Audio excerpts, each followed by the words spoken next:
오늘 우리에게 주시는 하나님의 말씀은 신약 성경 고린도후서 4장 16절 한 절 말씀이 되겠습니다.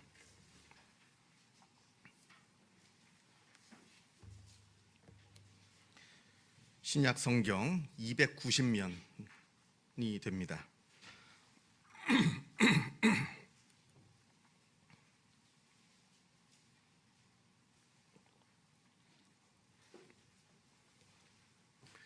신약 성경 고린도후서 4장 16절 말씀을 봉독합니다. 이 계시의 말씀을 봉독할 때에 살아계신 하나님의 음성을 다 함께 들으실 수 있기를 바랍니다. 그러므로 우리가 낙심하지 아니하노니 우리의 겉사람은 낡아지나 우리의 속사람은 날로 새로워지는도다. 아멘. 우리가 구약 성경 여호수아를 보게 되면 이스라엘 백성들이 어떻게 가나안 땅을 정복하게 되었는가 하는 그 과정을 우리가 읽을 수가 있습니다. 이스라엘 백성들이 가나안 땅을 거의 다 정복한 후에 이제 마지막으로 남은 땅이라고 한다면 가나안 땅 남쪽에 있는 헤브론 지역이었습니다.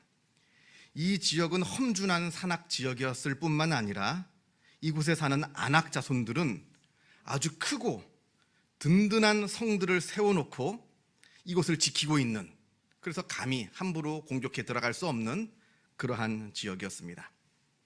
이 아낙 자손이 누구냐 하면 이때로부터 40년 전 이스라엘 백성들이 가데스라고 하는 곳에서 가나안 땅을 정탐하기 위해서 12명의 정탐꾼을 가나안 땅으로 들여보냈는데 그 12명이 가나안 땅을 다 정탐하고 돌아온 다음에 보고를 하는데 그 12명 중에 10명이 보고하기를 이 지역에는 아낙 자손들이 살고 있고 이 지역은 든든한 성들이 지키고 있고 또 우리가 그 아낙 자손을 보니까 그 신장이 장대하여 우리는 스스로 보기에도 메뚜기 같더이다 했던 그 아낙 자손입니다. 그 장대한 자손, 그래서 우리는 메뚜기같이 비교해보면 작아 보이는 그 거대한 족속이 지금 이 아낙 자손들이고 그 아낙 자손이 살고 있는 이 헤브론 지역이 바로 이제 이스라엘이 마지막으로 남겨놓고 있는, 점령해야 되는 그 마지막 땅이었다 하는 겁니다. 자, 이제 마지막 전투를 남겨놓고 있는데, 그런데 이 헤브론 지역을 점령하겠다 하고 나서는 이가 아무도 없습니다. 아무도 지금 그곳에 들어가기를 주저하고 있는 겁니다. 물론 앞에서 방금 말씀드린 것처럼 이 아낙 자손들이 워낙 강대하고 아주 점령하기 힘든, 그래서 전쟁을 벌이기가 쉽지 않은 그런 사람들이었을 뿐만 아니라, 그러나 또 다른 이유가 있다라고 한다면 이미 자기가 차지할 땅들을 다 차지한 다음입니다. 이미 대부분의 가나안 땅을 다 차지해서 그 땅들을 다 지파별로 다 나누어 준 다음이기 때문에 이미 내가 받을 땅들은 다 받았습니다. 그런데 굳이 내가 받을 땅은 다 받았는데 저 험한 지역, 저 무서운 아낙 자손이 살고 있는 그 지역에 굳이 가서 내가 힘들게 전쟁을 벌일 이유가 없었다 하는 겁니다. 그렇다고 해서 그 아낙 자손들을 그대로 내버려 둘 수는 없는 겁니다. 그 아낙 자손들을 그대로 내버려 두면 그 아낙 자손들이 강성해져서 결국 이스라엘을 공격하게 될 것이고, 그런 말미암아 이스라엘은 가나안 땅에서 내쫓기게 될 것이 불을 보듯 뻔한 일이었기 때문에 그러합니다. 자, 이때 아무도 이 아낙 자손과 전쟁을 벌이기를 주저하고 있는 이때에 여분네의 아들 갈렙이 자기가 그 땅을 쳐서 차지하겠다 합니다. 갈렙이 이렇게 말을 합니다. 여호와께서 말씀하신 이 산지를 지금 내게 주소서. 그곳에는 아낙 사람이 있고 그 성읍들은 크고 견고할지라도 여호와께서 나와 함께 하시면 내가 여호와께서 말씀하신 대로 그들을 쫓아내리이다. 지금 갈렙이 이 산지를 달라고 합니다. 자기가 이 산지를 쳐서 그 산지를 자기가 차지하겠다, 이렇게 여호수아에게 이야기하는 겁니다. 이 갈렙이 누굽니까? 바로 40년 전 가데스에서 10명의 정탐꾼들은 이 아낙 자손을 보고 두려워서 우리는 메뚜기 같더이다 하면서 이 가나안 땅에 들어가지 말고 다시 돌아가서 애굽 땅으로 다시 돌아갑시다, 이렇게 말을 할 때에 이 갈렙은 여호수아와 함께 자기 옷을 찢으면서 두려워 말라, 하나님이 우리와 함께 하신다, 하나님이 우리와 함께 하시니 그 약속하신 가나안 땅으로 들어가서 저 땅을 차지하자 이렇게 주장했던 그 인물이 바로 이 갈렙이라고 하는 겁니다. 그러나 우리가 성경을 아는 바처럼 결국 이스라엘 백성들이 겁을 먹은 나머지 갈렙의 말은 듣지 않고 10명의 정탐꾼의 말을 듣게 됩니다. 그리고 그 결과로 하나님께서 이 가나안 땅으로 이스라엘 백성들이 들어가지 못하게 하시고 40년 동안, 무려 40년 동안 광야에서 생활을 하게 만드셨습니다. 이제 40년이 지났습니다. 40년이 지나서 이 40년이란 긴 시간이 지나서 이 갈렙이 다시 아낙 자손이라고 하는 숙적을 다시 만나게 되는 겁니다. 그 산지를 지금 달라고 하는 겁니다. 내 오랜 숙적, 그 40년 전 내가 들어가지 못했던 그 아낙 자손이 살고 있는 저 헤브론 지역을 지금 나에게 달라, 이렇게 지금 갈렙이 말을 하고 있는 겁니다. 그런데 중요한 게 한 가지 있습니다. 이때 갈렙 나이가 85세입니다. 갈렙이 85세 때 이 땅을 내가 차지하겠다 하는 겁니다. 그리고 이스라엘 사람 중에서는 지금 가장 최고 연장자입니다. 왜냐하면 가데스에서 이스라엘 백성들이 하나님을 원망하고 애굽으로 돌아가자 하는 바람에 하나님께서 40년 동안 광야 생활을 하게 하셨는데, 그 40년 동안에 그 9세대들은 다 죽게 했습니다. 시간이 지나서 다 죽게 되고 나머지 새로운 세대들만 하나님께서 모으셔서 가나안 땅으로 들어가게 하셨는데, 다만 예외가 있다라고 하면 여호수아와 갈렙, 이 두 사람만 9세대 중에서 예외를 두고 가나안 땅에 들어가게 된 겁니다. 그러니까 최고 연장자죠. 제일 연장자입니다. 아무리 숙적이기로서니, 아무리 내가 40년 동안 칼을 갈고 있었던 아무리 숙적이기로서니 내 나이가 85세입니다. 그리고 가장 연장자입니다. 이스라엘 그 많은 백성들 중에서. 이 나이에 내가 하랴. 충분히 그러고도 남을 겁니다. 이 나이에 내가 하랴. 아무리 숙적이기로서니. 그런데 갈렙은 그렇게 말하지 않습니다. 이 산지를 내게 주소서. 아무리 아낙 자손이 있고 성읍이 크고 견고할지라도 여호와께서 함께 하시면 내가 여호와께서 말씀하신 대로 그들을 쫓아내리이다. 85세 때 한 이야기입니다. 아주 놀라운 용기입니다. 나이 85세임에도 불구하고 이 놀라운 용기, 이 불같은 열정, 이건 도대체 어디에서 오는 겁니까? 우리가 흔히 말하기를 건강한 육체에서 건강한 정신이 온다 합니다. 물론 맞는 말입니다.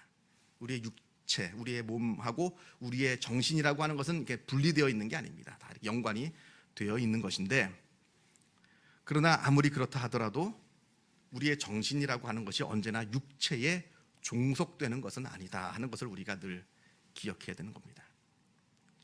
건강한 사람이라고 해서 늘 건강한 정신 갖고 있는 거 아닙니다.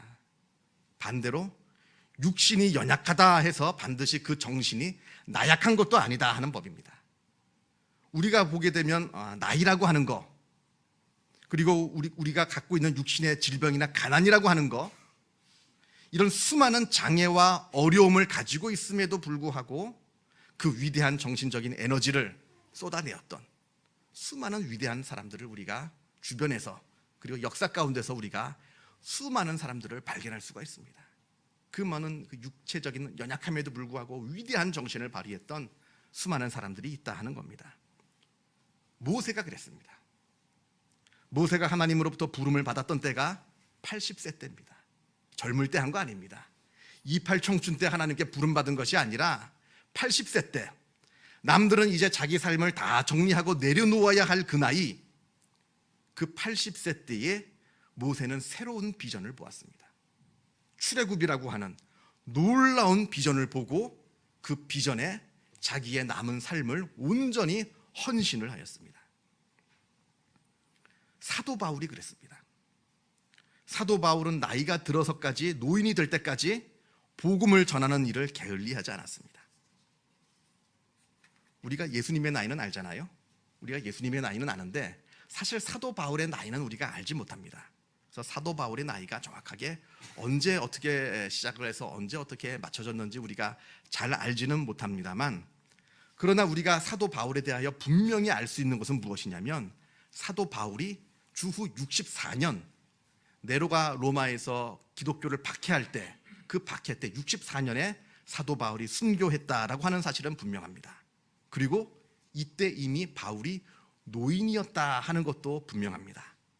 그걸 어떻게 하냐면, 우리가 빌레몬서를 보게 되면, 이 빌레몬서는 바울이 노년에 쓴, 마지막에 쓴 서신서인데, 이 빌레몬서에 보면 이런 내용이 나옵니다. 나이가 많은 나 바울은 지금 또 예수 그리스도를 위하여 갇힌 자 되어 라는 구절이 나옵니다. 자기가 이미 나이가 많은 노인이라 합니다. 그리고 이 노령에도 불구하고 예수 그리스도를 증거하다가 또다시 감옥에 갇히게 되었노라고 바울이 이야기합니다. 물론 이때가 정확하게 몇 살인지는 우리가 알지 못합니다. 소상히 알 수는 없습니다만, 그러나 분명한 것은 바울이 나이가 많음에도 불구하고 자기 나이를 핑계 삼지 않았다 하는 겁니다. 자기 나이를 핑계 삼아서 물러나지 않았다 하는 것이고, 아니 더 오히려 나이가 들면 들수록 복음을 더 힘있게 증거하다가 감옥에 갇히게 되었다 하는 것을 우리가 성경을 통해서 알게 됩니다. 특히 바울은 몸이 연약한 사람이었습니다. 많은 질병을 갖고 있었습니다. 언젠가 말씀드린 것처럼 아마 그것이 정확하게 무엇인지는 우리가 알 수는 없습니다만, 아마 추정하기로는 아마 간질이 아니었겠는가 하는 생각이 듭니다. 복음을 증거하다가도 거품 물고 쓰러지는 그런 간질병을 앓고 있었던 것 같고요. 또 그 외에도 여러 질병들을 갖고 있었던 것으로 우리가 보여집니다. 그런데 바울이 자기의 연약함을 핑계 삼지 않았습니다. 그 질병을 핑계 삼아서 복음 전하는 것을 주저하지 않았습니다. 아니 내가 이렇게 연약한데 내가 연약한 몸을 이끌고 어떻게 복음을 증거할 수 있겠느냐 이렇게 말하지 않았습니다. 오히려 내가 약한 그때의 강함이라, 나는 연약하기 때문에 강해질 수 있다고 자기 스스로에게 그리고 많은 사람들한테 이야기하면서 오히려 자기 육신이 약하면 약할수록 복음을 전하는 그 뜨거운 열정은 더욱더 뜨겁게 불타올랐다라고 하는 것을 우리가 성경을 통해서 보게 됩니다. 평범한 사람들, 우리가 흔히 볼 수 있는 평범한 사람들은 자기를 둘러싼 외부 조건에 종속이 됩니다. 그래서 예를 들면 돈이 많고 부유하고 또 건강이 좋고 뭐 이런 거 저런 가진 것이 많다 하면 그 마음에 행복하다 하는 생각을 하게 되고, 조금 물질이 좀 부족해지고 건강이 좀 나빠지고 어려운 일들이 다가오게 되면 그것으로 나는 불행하다 이렇게 여깁니다. 이게 보통 사람들의 생각입니다. 하지만 위대한 사람들은 자기의 외부 조건에 따라서 내면이 요동치지 않습니다. 좀 있다고 해서, 좀 가졌다고 해서 그것만으로 만족해하고 그것만으로를 가지고 교만해지지 않고, 또 반대로 조금 없다고 해서 그것으로 낙담하고 좌절하지도 않는다 하는 겁니다. 행복과 불행이라고 하는 거, 이것은 외적인 요인으로 결정되는 것이 아니라 내 안에 있는 것이다 라고 하는 것을 발견한 사람들이 바로 위대한 인물들이라 말할 수 있습니다. 우리가 복음서를 보게 되면 풍랑 가운데서도 주무시는 예수님의 모습을 보게 됩니다. 이 복음서에 나오는 이야기인데, 예수님께서 제자들과 함께 배를 타고 갈릴리 호수를 건너가십니다. 그런데 갑자기 그 호수 한가운데서 큰 풍랑을 만나게 됩니다. 이 풍랑이 얼마나 크고 무서웠던지 제자들이 막 죽겠다고 난리를 칩니다. 일평생 호수에서 배를 타면서 고기를 잡았던 이 어부들인 이 제자들이 이 풍랑을 보고 완전히 무너집니다.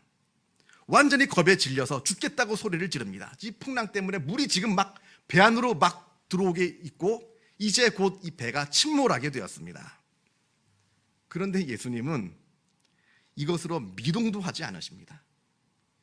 미동을 하지 않으실 뿐만 아니라 예수님이 지금 배 고물, 그러니까 배 뒤편에 누우셔서 잠을 주무십니다. 지금 물이 배 안으로 막 들어오셔서 옷이 다 젖으셨을 텐데 그냥 배 고물에 누우셔서 지금 잠을 주무시고 계시는 겁니다.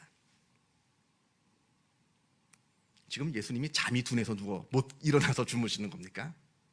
잠귀가 어두워서 제자들이 막 죽겠다고 소리 지르는 거 알지도 못하고 그런 사람들 있잖아요. 잠자면 어버가도 모르는 사람. 예수님이 지금 그런 사람이라서 지금 주무시고 계시는 것이 아니다라고 하는 겁니다. 지금 예수님은 주무시면서 제자들에게 무언의 말씀을 가르쳐 주고 계시는 겁니다. 우리를 둘러싸고 있는 세상, 우리를 둘러싸고 있는 세상은 늘 이렇게 요동칩니다. 우리를 둘러싸고 있는 모든 환경들은 이렇게 우리를 삼키려고 요동치는 겁니다. 이게 현실입니다. 이 외부의 환경에 휘둘리지 말라는 겁니다. 위대한 사람들이라면, 위대한 정신을 갖고 있는 사람들이라면 외부에서 요동치는 이 환경에 휘둘리지 말고 그 마음을 지키라 하는 겁니다. 환경에 따라 기뻐했다 슬퍼했다, 행복했다 불행했다, 안심했다 불안해했다, 이렇게 오락가락하는 것이 아니라 그 어떠한 일이 있다 하더라도 내 안에 계시는 그리스도로 말미암아 내가 요동치지 않고 평안함을 누리는 그러한 사람이 되어라 라고 하는 것을 지금 예수님께서 주무시면서 직접 제자들에게 무언으로 말씀하고 가르쳐주고 계시는 겁니다. 오늘 본문에 우리의 겉사람은 낡아진다 합니다. 이건 그 누구도 피할 수 없는 우리의 숙명입니다. 우리는 날마다 늙고 낡아져 갑니다. 늙지 않는 사람이 없습니다. 물론 젊어 보이는 사람이 있죠. 그러나 젊어 보일 뿐입니다. 죄송합니다만 몇 년은 젊어 보입니다 얘기 듣지만 그거 좋아할 거 없습니다. 보이는 게 젊어 보일 뿐이지 나는 여전히 날마다 늙어가고 날마다 낡아갑니다. 낡아진다. 원어로 디아프테이레인이라고 하는데 이건 단순히 나이를 먹는다는 뜻이 아니라 낡아진다는 겁니다. 점점 파괴되어져 간다는 겁니다. 점점 사라져 간다는 뜻입니다. 우리 육신이 그러하다는 겁니다. 우리 겉사람이 날마다 낡아지고 날마다 파괴되어지고 날마다 사라져가는 그 과정을 우리가 걸어가고 있다라고 하는 겁니다. 그래서 우리가 읽고 있는 이 성경 말고 이전에 번역된 성경에서는 겉사람은 후패하다 이렇게 표현을 했습니다. 우리의 몸이 날로 낡아져 갑니다. 이건 우리가 바꿀 수 있는 그런 문제가 아닙니다. 이건 우리의 운명이고 우리의 숙명입니다. 이건 우리에게 주어진 외부의 조건입니다. 바꿀 수가 없습니다. 그래서 보통의 사람들은 이것으로 말미암아 낙담합니다. 날마다 내가 늙어져 가고 낡아져 가는 것에 낙담합니다. 이것으로 슬퍼합니다. 그리고 마지막에 있는 죽음으로 말미암아 좌절합니다만, 그러나 성경은 우리에게 분명하게 말씀합니다. 그렇게 우리의 겉사람은 날로 낡아집니다만 그러나 우리 속사람은 날로 새로워지는도다. 우리 속사람이 날로 새로워진다 말씀합니다. 우리 겉사람이 낡아진다고 우리 속사람도 함께 낡아지는 거 아닙니다. 우리 겉사람이 연약하다고 해서 우리 속사람도 함께 연약해지는 것이 아니다라고 말합니다.